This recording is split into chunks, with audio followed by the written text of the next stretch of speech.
Area Husada Semarang. Nah, saya akan melanjutkan kegiatan hari ini. Tadi kan sudah pemeriksaan kehamilan, lalu kemudian kita akan melakukan pemberian informasi atau penyuluhan kesehatan mengenai bahaya kehamilan. Nah, tujuan dari pendidikan kesehatan ini adalah supaya ibu mengetahui tanda dan bahaya kehamilan sehingga bisa mencegah atau mendeteksi dini adanya kegawat daruratan kesehatan ibu dan maupun janin ibu ya. Baik ibu, ini ya nanti waktunya paling hanya sekitar 10 menit untuk saya memberikan penjelasan. Bagaimana ibu bersedia? Oke ya, Bu Novi ya. Baik ibu, nah materi hari ini akan ibu dapatkan di buku Kesehatan Ibu dan Anak. Nah ini kan ibu punya nih. Nah di dalam sini banyak sekali informasi yang baik dan menarik ya. Di antaranya adalah materi kita hari ini. Nah kalau ibu lihat di sini tanda dan bahaya pada kehamilan, yang pertama adalah muntah terus dan tak mau makan. Ini ya. Lalu yang kedua adalah demam tinggi. Yang ketiga bengkak kaki, tangan dan wajah atau sakit kepala disertai dengan kejang. Oh ya, saya lupa sebelumnya ibu sudah tahu belum Bu bahaya tanda bahaya kehamilan? Belum tahu ya? Ya oke, kita lanjutkan ya Bu ya. Nah setelah bengkak kaki, tangan, wajah atau sakit kepala disertai kejang, ada juga janin dirasakan kurang bergerak dibandingkan sebelumnya ya. Lalu kemudian ada perdarahan pada hamil muda maupun hamil tua. Lalu kemudian air ketuban keluar sebelum waktunya. Jadi kalau ibu memiliki tanda-tanda ini, maka ibu harus segera datang ke puskesmas atau ke rumah sakit ya Bu ya. Ya paling tidak datang ke tempat di mana biasanya ibu periksa ya. Nah selain bahaya ini ada masalah lain juga pada ibu kehamilan.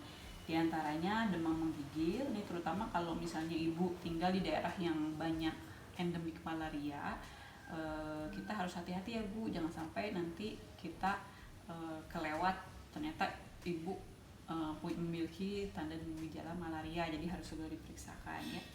Kemudian terasa sakit pada saat kencing atau keluar keputihan atau gatal-gatal di daerah kemaluan. Masalah yang lain adalah batuk lama lebih dari 2 minggu, ada jantung berdebar-debar atau nyeri di dada, diare berulang, dan sulit tidur dan cemas berlebihan ya. Nah ini adalah masalah yang lain pada masa kehamilan. Nah ini bisa jadi darurat, bisa juga tidak ya Bu ya kalau yang masalah lain ini. Tapi tetap sebaiknya kalau ibu memiliki tanda masalah lain ini, maka ibu juga sebaiknya ke rumah sakit atau dokter ya. Tapi yang paling bahaya adalah tanda-tanda yang ini. Ya. Bagaimana ibu, ada yang mau ditanyakan? Sus, kira-kira kalau pertolongan pertama dalam menghadapi tanda bahaya ini gimana Sus? Ya, yang pertolongan pertama yang paling mudah dan yang bisa kita lakukan di rumah adalah kita melihat dulu sejauh mana tanda dan gejalanya ya. Lalu kemudian kita bisa lakukan hal-hal yang sederhana tapi membantu ya. Misalnya ibu nih muntah-muntah dan tidak mau makan.